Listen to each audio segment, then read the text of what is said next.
essere con noi, benvenuto. Grazie. I don't think I've ever been introduced following such a beautiful rendition of our national anthem. So thank you, Ms. Melchiori, for that inspiring performance, and thank you, Eleonora, for the introduction. And buongiorno a tutti. I'm delighted to be able to join such a distinguished group of people here at the Festival Internazionale della Geopolitica Europea. I want to thank Carlo Mazzanti and everyone involved in the festival for inviting me to be here, including Mayor Zoggia of Jeslo. And I commend you for all the hard work that has gone into making the event a success. Of course, we at the U.S. Consulate General in Milan have had the good fortune to cooperate with Carlo on other projects in the past, so we were certain that the conference would be a good one. So, geopolitics.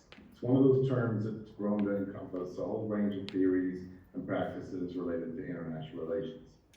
But one consistent element, and an element of primary importance to the United States, is the significance of international cooperation and alliances. And for the United States, the transatlantic relationship, as it is expressed through our NATO alliance and through US and European economic integration, is the foundation of the peace and economic prosperity we have enjoyed in the post-World War II era. Consider this point. The United States and Europe share the most globally integrated economic partnership in existence. It accounts for nearly $1.3 trillion a year in goods and services trade and $5.6 trillion in mutual investment. It sustains 15 million jobs on both sides of the Atlantic. It's a lot of jobs. So our alliances and our economic integration are not something we take for granted. They are the United States' greatest strategic asset. They enable us to present a common front, produce a unified vision, and pool our strength to promote high standards, establish effective international rules, and hold countries that break those rules to account. To this end, we have begun to reinvest in our alliances with the EU, NATO, and other allies and partners around the world, like Australia, Japan, India, and the Republic of Korea. We are working with them to share responsibilities equitably and encouraging them to invest in their own comparative advantages against shared current and future threats. After all, we face an array of severe global problems that it falls to us, to this generation, to rise to the challenge. We are fighting our way through a pandemic and related economic downturn. We are confronting a climate crisis that demands an ambitious and coordinated international response. And we must deal with continued threats to our physical and cyber security. Tackling these issues is a monumental task, which is why we need our friends and allies, and why the new administration has set out to lead not by the example of our power, but by the power of our example. And our response to COVID is one of those examples. We've lived with this pandemic now for more than a year. We've supported each other locally and globally. In Italy, the United States has provided nearly $60 million to support the COVID response, donating protective equipment for doctors and nurses, ventilators and ICU beds for hospitals, helping set up emergency field hospital facilities, and providing millions of dollars in computer equipment to enhance distance learning for students. On top of this, U.S. companies contributed another $50 million in assistance to it. The virus doesn't recognize borders, so our recovery depends on our partnership. And now as we see the possibilities brought by vaccines, the United States is expanding its support.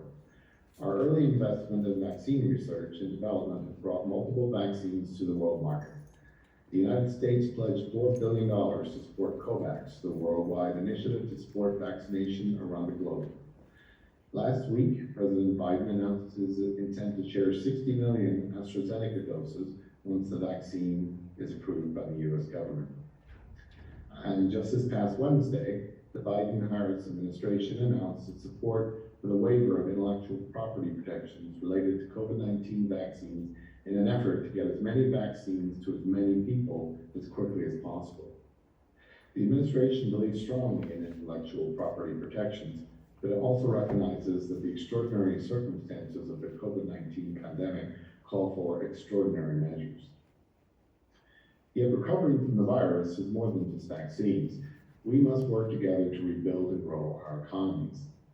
The US and Italy's economies are linked. Two-way trade between the US and Italy includes goods and services in 2019, valued at over $103 billion. The United States remains a vital market for Italian goods.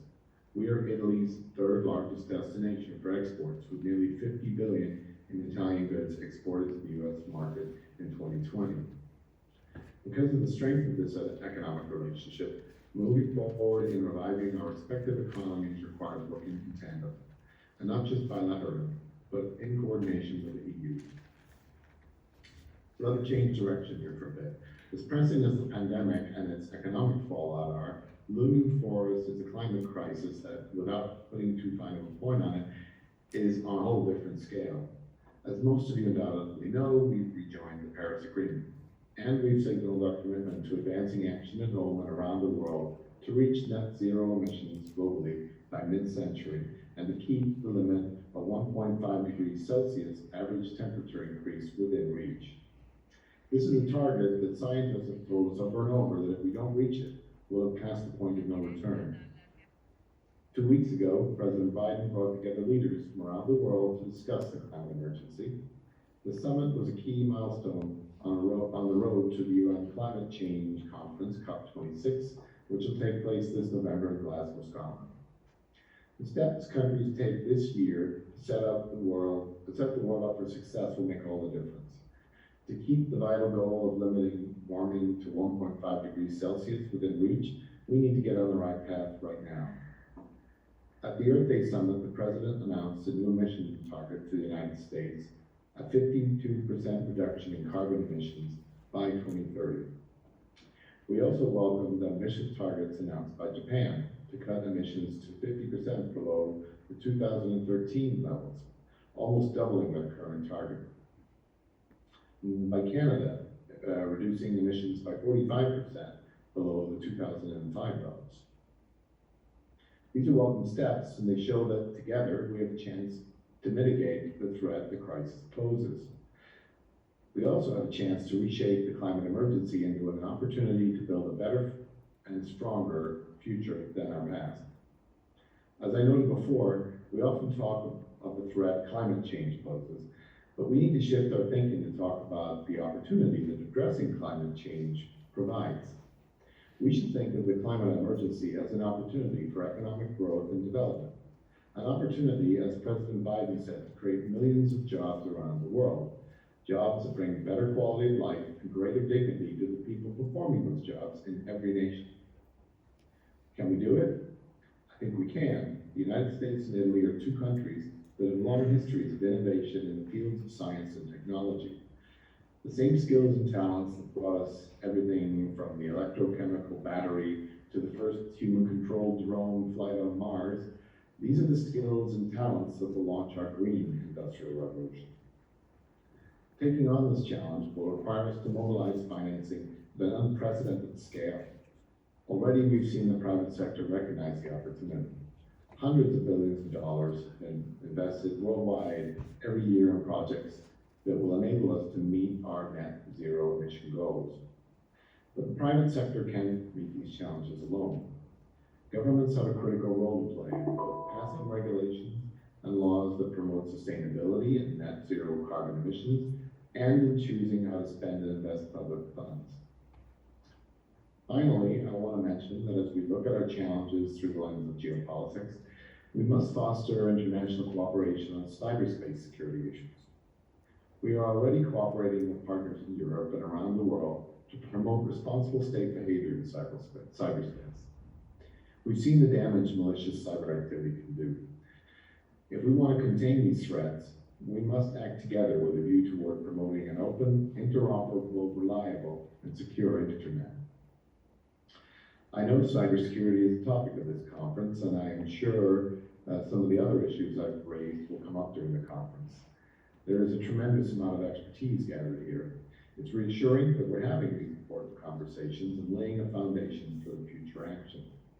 These discussions and the shared values that inform them are at the heart of the transatlantic relationship. They are what have enabled it to endure so powerfully for so long. So thank you for giving me the chance to join this conversation and for considering how we can work together in unity and with vision to ensure our future is a just and prosperous one. Thank you very much. Thank you to Mr. Needham, grazie per l'importante contributo, ci ha dato molti spunti di riflessione. Dobbiamo lavorare insieme, senz'altro, Stati Uniti, Europa, non soltanto, insomma, ce lo auspichiamo. Si è parlato molto di vaccini e di collaborazione, ne parleremo ancora anche nel panel nel corso del pomeriggio alle 18:30 con molti esperti, così come si è parlato appunto del programma COVAX, che è un importantissimo programma per permettere anche ai paesi meno industrializzati, meno sviluppati, di poter usufruire dei vaccini, perché la pandemia è globale. E poi altri temi importanti, i cambiamenti climatici. È stato citato anche il summit sul clima, fortemente voluto dal presidente degli Stati Uniti Joe Biden in occasione della giornata mondiale della Terra, un summit importante anche perché hanno partecipato altri due attori estremamente importanti come la Russia e la Cina, e sappiamo che non si può ridurre l'inquinamento globale senza la partecipazione di tutti, in particolare di quegli stati che sono quelli che incidono maggiormente, insomma, sul tema, sul riscaldamento globale. E anche di questo parleremo nel panel appunto del pomeriggio dedicato all'ambiente e alla salute. E poi la sicurezza nel cyberspazio, insomma la cyber security, che invece è il tema del nostro prossimo approfondimento. Vi diamo appuntamento alle 15:30, quindi soltanto una manciata di minuti, parleremo proprio di intelligence e cyber security, quindi vi diamo appuntamento sempre in diretta streaming e dal Teatro Vivaldi di Jesolo. A tra poco!